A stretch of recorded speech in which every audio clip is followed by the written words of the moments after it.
सोमवार अपराह्न श्री गुंडीचा मंदिर आड़प अभड़ा पाई भक्त माने आनंदित होइछंती। आजिठारु 6 दिन पर्यंत आड़प अभड़ा भक्त माने पाई परिबे।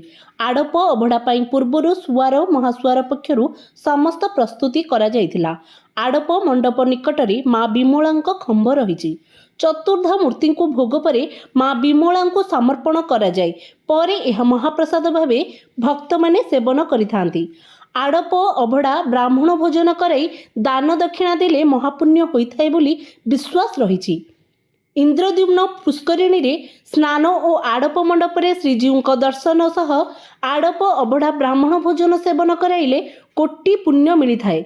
साधारण घिअन्न खेचुड़ी डाली मिठा डाली डालमा बेसर मोहुर साग आदि विभिन्न सुस्वादु प्रसाद सेवन करी भक्त और श्रद्धालु आनंदित।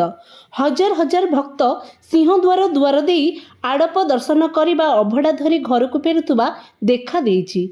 पुरीरू सुधांशुकर रिपोर्ट ओटी लाइव।